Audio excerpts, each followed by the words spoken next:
Unahin natin itong impeachment trial ni Vice President Sara Duterte ngayong araw na po yan, attorney. Ano ba yung mga expectation po ninyo? Well, it's the first hearing, nakakita tayo ng manifestation from the prosecution kung sino ang mga testigo na balak nilang ipresenta today or sa mga susunod na araw. So, yun yung isang inaasahan natin, mga mukhang base doon sa mga listahan ng testigo, mukhang mga testigo ito ukol doon sa grave threats di umano na sinabi daw ni Vice President Sara Duterte laban kay Pangulong Bongbong Marcos, First Lady at kay dating Speaker Martin Romualdez. Pero dahil unang hearing nga ito mamaya, baka maaari ding ma-bring up yung motion ng or prayer ng defense na i-dismiss yung kaso on technical grounds. So baka makita natin yun mamaya. Opo. Attorney, para po sa kaalaman ng ating mga kababayan, ano ho ba yung mga pangunahing tungkulin, papel, ang defense at ng House Prosecution na panel sa impeachment trial ng Vice Presidente? Okay, so yung prosecution, ang trabaho niya is patunayan yung mga articles of impeachment o yung mga di umanong paglabag ni Vice President Sara sa konstitusyon man o sa batas na para sa kanilang palagay impeachable offenses. So yun ang trabaho nila, yun ang magprepresenta sila ng mga testigo at ebidensya na susubukan nilang patunayan yung mga impeachable offenses na linagay nila doon sa articles of impeachment. Yung defense naman, yung defense panel ni Vice President Sara Duterte, ang trabaho nito ay depensahan syempre si VP Sara at patunayan naman na hindi siya nag-commit nitong mga impeachable offenses or walang sapat na basehan para i-convict si civil offenses na alleged ng prosecution at specifically for this impeachment, meron din silang mga grounds on technical grounds na para sa kanila ay sapat na i-dismiss itong impeachment complaint. Opo. So hindi lamang ang prosecution panel ang may papel na magpresenta ng kanilang mga ebidensya, maging ang depensa po pwede rin po magpakita ng kanilang mga ebidensya laban po sa mga allegations ng prosecution. Tama yun. Yung prosecution muna ang mauunang mag-present ng evidence nila. Pero habang nagpre-present yung evidence, pwede namang pumasok yung defense para mag-object kung tingin nila ay hindi tama yung pag-present ng ebidensya or hindi angkop dun sa rules on evidence na sinusundan ng impeachment trial court. Tapos pwede rin silang mag-cross-examine ng mga witnesses na ipresenta ng prosecution. Tapos pagkatapos na mag-present ng prosecution, yung defense naman ang may pagkakataon na mag-present ng sarili nilang testigo at ebidensya. Tapos yung prosecution naman ang may pagkakataon na i-cross-examine itong mga testigo at Kilatisin. kilatisin itong ebidensya naman ng defense. Opo. At ang pagkakaiba ho ba? Ano ho ba yung pagkakaiba ng mga regular na korte sa Senate Impeachment Court? Well, unang-una, napakadami po nila.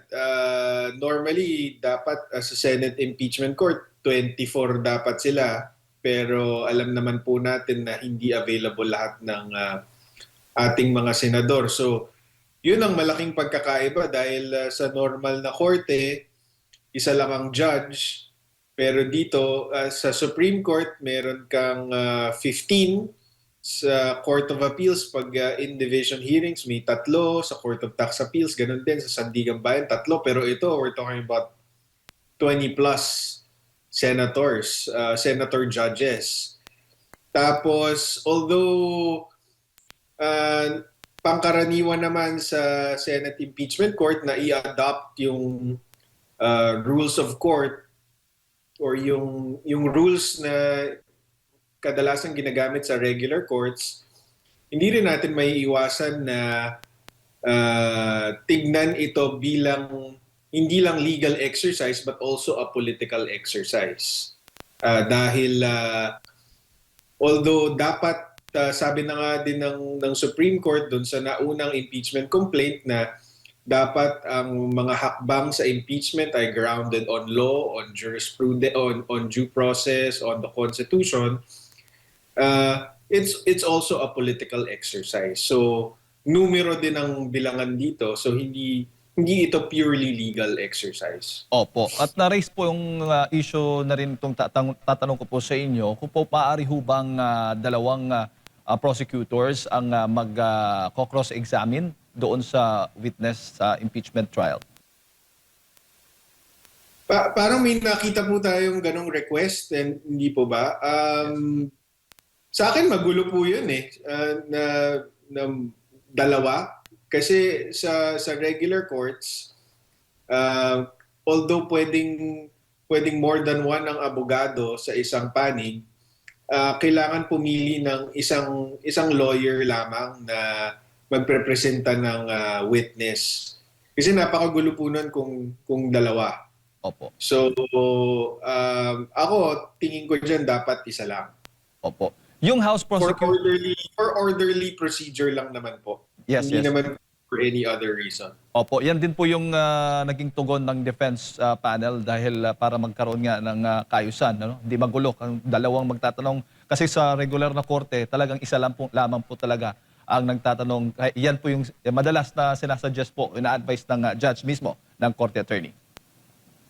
Ang tingin ko, ang posibleng rason kung bakit nila hinihingi yan dahil yung House prosecution team, yung talagang galing sa House of Representatives ay hindi naman po mga practicing lawyer yan kaya hindi po siguro sila sanay sa isang actual trial. Maliban siguro doon kay Congressman Jokno, maybe kay Congresswoman De Lima, parang bukod doon baka hindi ganun ka bihasa itong House prosecution team in trial practice. But I could be wrong. Pero ang napansin po natin is after announcing the House prosecution team, napakadami pong private prosecutors ang dinagdag dito sa House prosecution panel, di ba? Kaya yun po yung impression na nalilikha nung pagdagdag nila ng abogado na baka hindi kaya ng House prosecution team in itself gampanan yung tungkulin nila kaya kailangan magpasok nitong mga private prosecutors. Opo, pero yung papel ng private prosecutor same din doon sa nasa House prosecution panel. Yes. Ganon din po 'yun. Jay. Parang suporta lang during sa cross-examining. Ngayon naman, attorney, doon sa mga senator judges, ano naman po yung papel nila? Well, ang papel ng judge, whether dito sa Senate Impeachment Court or sa regular court is dinggin yung bawat panig. Tapos along the way, kailangan niya ring mag-rule on certain matters para sa kaayusan ng trial at para to make sure na yung prosecution at defense sumusunod sila sa mga patakaran ng korte. So, yun lang naman ang tungkulin ng senator judges. Ultimately, of course, magbobotohan sila sa dulo kung dapat bang ma-acquit or ma-convict itong si VP Sara. Opo. At maaari ba silang makapagtanong, makapag-cross-examine din yung mga senator judges? Hindi cross-examination ang tawag doon. Ang tawag doon is clarificatory questions from the judges. pwede yon kahit sa regular courts pwede yon. So ang normally mangyayari is yung party, whether the prosecution or the defense, it presents its witnesses, magtatanong siya dun sa witness niya. Pagkatapos niya magtanong, ang tawag dun is direct examination. Pagkatapos niya, magka-cross-examination naman yung kabilang panig. Tapos, kapag tapos na yung direct examination at cross-examination, kung walang redirect at recross or pagkatapos ng redirect and recross, yung mga judges natin sa regular courts, nagtatanong sila ng clarificatory questions. So, dito sa Senate Impeachment Court, pwede rin nila gawin yun. Opo. Pero issue ho ba sa inyo yung magiging presiding officer ay hindi lawyer o kailangang lawyer? Well, sa akin, mas madali sana kung abogado. Dahil siyempre may background sa law, may background sa rules on procedure. So mas madali kung abogado. Kaya lang, kapag abogado, mas madali niya ring mabali yung batas. Diba? Kunyari kung abogado ka nga, ikaw ang gagawing presiding officer, so mas maalam ka sa batas, pero ang problema doon is maalam ka nga sa batas, pero may pinapanigang ka naman, di mas madali mo ring mababali yung batas. So, yun ang benefit and risk of having a lawyer as a senator judge. So, itong si Senator Gatchalian, mukhang siya na nga ang magiging presiding officer for the impeachment trial. Hindi siya abogado, pero okay lang naman insofar as syempre meron naman yung staff na abogado. Tapos kung merong legal question na kailangan sagutin, pwede niya namang ibato ito sa mga miyembro ng Senado para pagbotohan. So in that sense, okay lang naman. Pero ang mas importante dito is dapat yung presiding officer walang pinapanigan. Yun ang pinaka-importante. So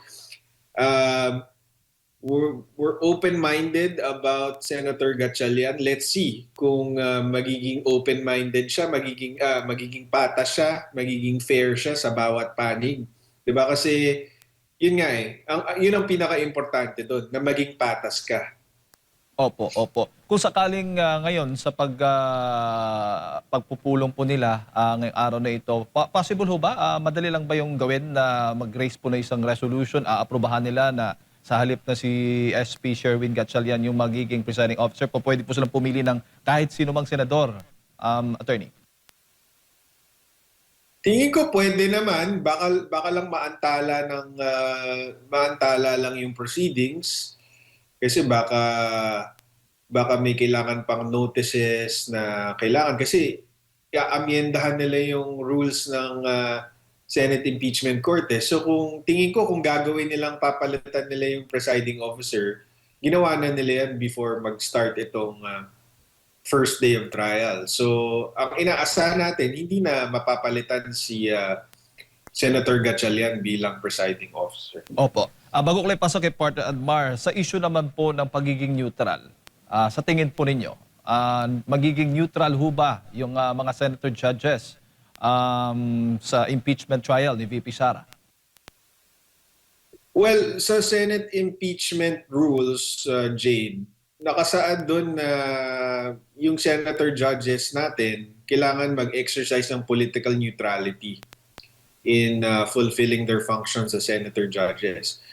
Now, whether masusunod ito or hindi, nasa sa kanila po yun. Kung, ang realidad is hindi naman po talaga na i-insulate itong impeachment sa politika. Siyempre may kasamang politika yan at iyan na nga ang isa sa mga rason din kung bakit nakita natin yung sigalot sa Senado bago magsimula itong Senate Impeachment Court. So hindi mo maiiwasan isipin na yung mga sumama sa mayorya merong impression na panig sila laban kay VP Sara Duterte at yung mga pumanig naman sa minorya ay panig naman kay VP Sara. Pero nandito na po tayo. Ito po ang sinasaad ng konstitusyon na paraan para makita kung dapat bang matanggal sa pwesto si VP Sara or hindi. So bigyan po natin sila ng pagkakataon itong mga senator judges na ipakita na patas sila at wala silang kinikilingan dahil yung gagawin nila sa mga susunod na buwan dito sa impeachment court ay hahatulan din yan ng taong bayan sa 2028 elections, lalo na para doon sa mga tatakbo or re-electionist or tatakbo ng ibang posisyon sa 2028. Tingin ko malaking bagay itong anong gagawin nila sa impeachment. Good morning, attorney. Si Admar po ito. No? Dugtungan ko lang po yung tanong na kasi makikita din yan ng public kung magiging patas ba. Pwede bang mag-question yung panig po ng depensa? Pwede ba siyang i-questionin sa impeachment trial ang isang senator judge na tingin niya na walang neutrality at hindi sumusunod doon sa sinasabi niyo po na nasa impeachment rules na dapat pairalin yung neutrality? Pwede, pero magiging strategy question yan, Admar, kung gagawin mo talaga yan or hindi. So, kunyari sa regular court, pag merong judge na tingin mo ay compromised or tingin mo ay unfair, hindi ka pinapanigan, pwede mo siyang ipa-inhibit or i-manifest mo sa korte na tingin mo nagiging partial siya, nagiging unfair siya, pero kailangan mong isipin yung consequences nun. Kasi kung hindi siya mag-agree sa'yo at ma-offend siya dun sa accusation mo, mas lalong makakawawa yung kliyente mo, di ba? So kailangan mong balansehin, kailangan mo isipin kung i-call out mo ang isang center judge for being impartial, ano ang pakay mo? 'Di ba? Kung ang pakay mo is mag-inhibit siya, tingin ko kahit isa dito sa mga senador na to, masyadong mahalaga tong impeachment para mag-inhibit sila. So tingin ko walang magi-inhibit. Doon po sa yung quorum, meron din bang nakasaad? Kailangan ba majority pa rin ng all members ng Senado para mag-umpisa itong impeachment trial? Or kada session o kada trial po? Yes, I think so, no? And mukhang wala namang question na ngayon dun sa quorum kasi yung majority meron na ata silang, tama ba? Meron na silang 13? Opo, opo. So actually na hindi sumipot yung minority, pwede nilang ituloy itong impeachment trial. So kung ako yung minority senators, mag-a-attend ako para isa publiko at ma-record yung mga, kung meron man silang objections at meron silang opinion tungkol dito sa impeachment trial, mas maganda na mag-attend sila. Kung 16 po na boto ang kailangan para sa conviction, pag meron pong mga motion dyan sa kasagsagan ng impeachment trial, majority votes or ito ring 16 ang gagamitin? Majority lang pagka hindi, yung decision on whether to acquit or to convict, malinaw po yun na 2/3 of the Senate. Pero for ordinary motions, mukhang majority lang po ang kailangan para. Opo, may pending pa rin po no sa Supreme Court doon sa pag-question nga sa proseso ng impeachment doon sa Kamara. And pwede pa rin ba na i-motion ito sa pag-uumpisa ng Senado kahit na merong pending pa sa Supreme Court? Dalawang meron silang motion doon sa Supreme Court, meron din dito. Pwede ba yan? Well, meron nga pong pending petition sa Supreme Court ukol dun sa alleged unconstitutionality of House impeachment hearings by the House Justice Committee. So, pero hindi naman po na resolve ng Supreme Court. technically, pwede pa rin nilang desisyonan itong Supreme Court, yung mga petitions. At kung mag-agree sila or panigan nila yung mga petisyon at sabihing unconstitutional yung ginawa nitong House Justice Committee, ang mangyayari po dyan is null and void na naman po yung impeachment. Kahit itong pangalawang impeachment laban kay VP Sara at nangangahulugan na parang nung una, dapat hindi tumuloy yung impeachment. Pero since nasa day 1 na po tayo ng scheduled trial for VP Sara, mukhang hindi na po aaktuhan ito ng Supreme Court. But anyway, yung parehong mga issue na release ng defense sa Supreme Court, pwede rin po nilang idulog dito sa impeachment court. And mukhang ganun na po yung nangyari dahil nakita po natin yung answer ng defense panel dun sa articles of impeachment at yung mga release nila sa Supreme Court petition ay nandito din po sa answer ni VP Sara sa Senate. Opo. Along the way sa impeachment trial po, attorney, kapag may nakita naman po na paglabag ang depensa sa procedure po, no, dito po sa impeachment trial, pwede ba siyang magpasaklolo sa Korte Suprema na parang hindi tama itong ginagawa ng impeachment court? Pwede naman. Pwede naman yun. But again, Admar, it will be, it will have to be based on strategy. Kasi kung tingin mo ay naapi ka dito sa Senate Impeachment Court, kapag dinulog mo yan sa Supreme Court, baka ma-offend naman yung Senate na hindi namin kayang gampanan yung trabaho namin. Kailangan mo pa kaming isumbong sa Supreme Court. So kailangan sukatin ng impeachment defense team kung strategically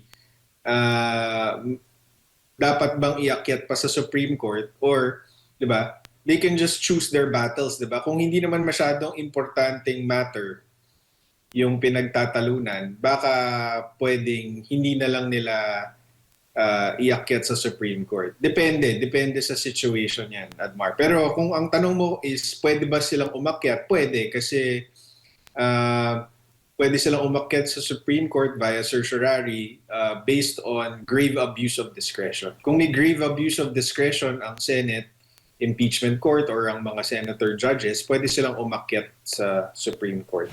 Opo, attorney, sentro din po ng debate ng dalawang panig kung ipapakita o hindi ipapakita yung laman noong BIR box kung tawagin nila. Meron yung sinabi ibalik, meron namang nagsabi na wag nang ibalik. Pero tingin po ninyo, mas maganda ba humingi na lang ng bagong kopya direkta kasi hindi mo alam, baka tampered na yun kasi nasa pag-iingat yun ng House Prosecution pa or nasa Kamara habang inaantay yung pag-usad ng impeachment dito nga sa Senado po, attorney.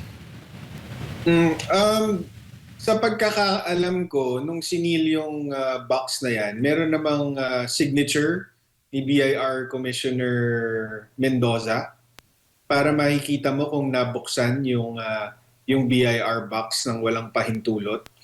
So tingin ko hindi naman magiging issue yun kung whether tampered yung laman ng box or hindi. At tsaka syempre, kung ano man yung mga records na yan na nasa BIR box, ang assumption natin is meron ding kopya niyan yung mag-asawang si VP Sara at si Attorney Mans, 'di ba? So kung meron mang tampered diyan sa boxes na yan, madali namang maipapakita na tampered nga dahil dapat merong original na copy din yung mag-asawa. Kung BIR records po 'yan. Ang mas mahalagang tanong is relevant ba yung BIR box na 'yan? Kung matatandaan nyo doon sa House impeachment hearings, hindi naman nailabas 'yan. Dahil ang rason na binigay noon is walang basehan or walang poder, walang authority ang House Justice Committee na pabuksan yan ayon sa batas. But clearly, ang Senado, meron niyang subpoena power at mukhang meron siyang kapangyarihan gawin ito. So, para buksan ito ng Senado, kailangan mo muna ipakita sa Senado or i-convince yung mga senator judges na relevant yung laman ng BIR box doon sa pinapatunayang articles of impeachment.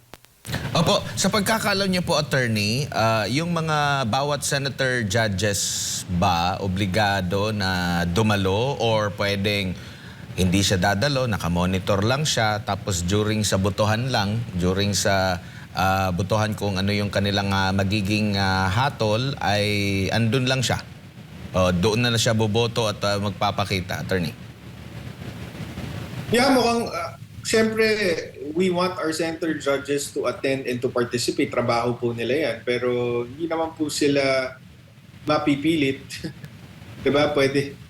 Kahit naman po yung regular judges, paminsan nag-absent yan sa hearing dahil may sakit or may emergency and so forth. So hindi po natin may iwasan yan. Lalo na parang 90 trial dates ba ang inaprobahan ng Senate Impeachment Court. Dun sa 90, siguro hindi natin maasahan na yung all 22 or 21 senators will be 100% attendance throughout the impeachment trial. Opo. And still yung mga nakakulong at posibleng makulong, attorney, hindi rin maobliga ng impeachment court na pwede bang maka-attend sila? Alam mo, pwede yun eh. Kung may sapat na numero yung magpro-propose niyan, niyang panukala na yan na kunyari kasi kung nakakulong yung mga yan, nasa kustodiya sila ng korte, nakakulong sila sa kulungan, pero ang kustodiya ang kustodiya nila ay nasa korte. So in this specific, kunyari kay Senator Jinggoy, ang custody niya ay nasa Sandigan Bayan. So actually, merong provision sa Constitution related to quorum na pwedeng i-require or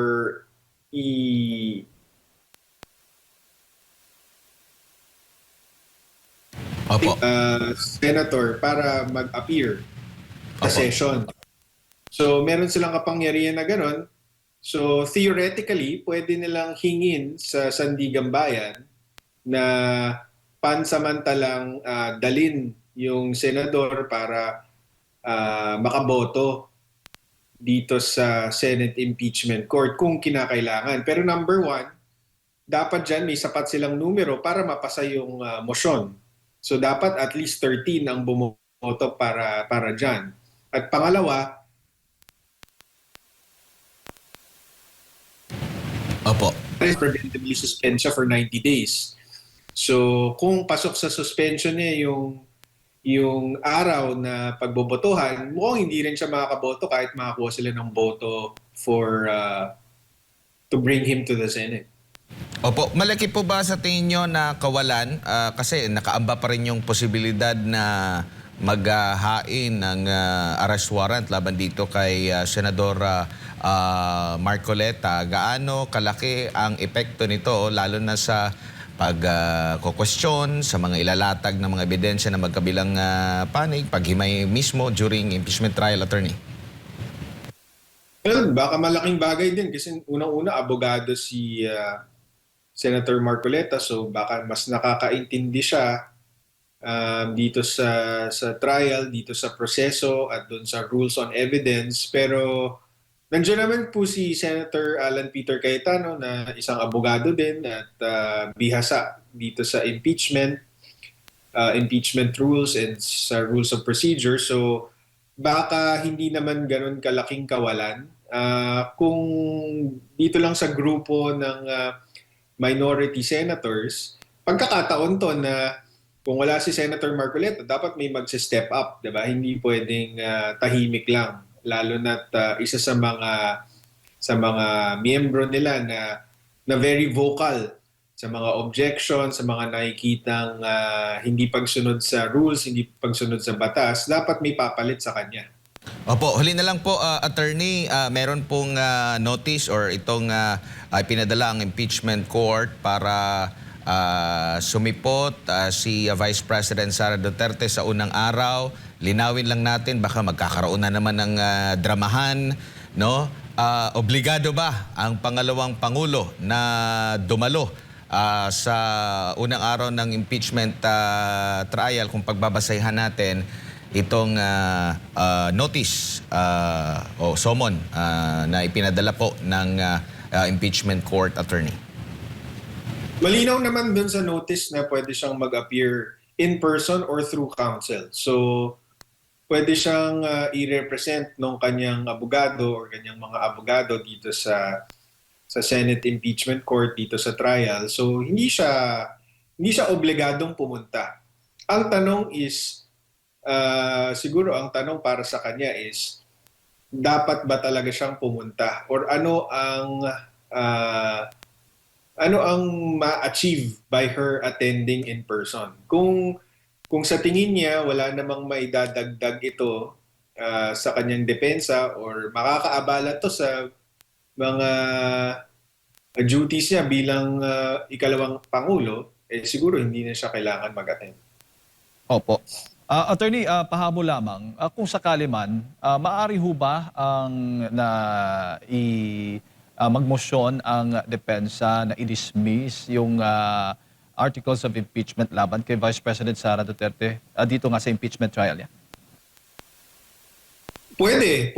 And in fact, dun sa answer ni VP Sara, release niya nga itong mga grounds for dismissal, particularly na void daw yung impeachment hearings na naganap dito sa House Justice Committee dahil unconstitutional, for being in violation of due process, for being a fishing expedition, etc. So, pwede yun. In fact, mas magiging orderly ang procedure kung talakayin yun sa simula pa lang, yung grounds for dismissal. Opo. At maaari ho ba na kung yung alinman sa apat o kahit isa man lang doon sa apat na articles of impeachment ay mapatunayang walang sapat na ebidensya, ay pwede ng pagbotohan ng mga senator judges kaagad at desisyonan kung pwede na siyang i-convict o i-acquit doon sa kaso na yan?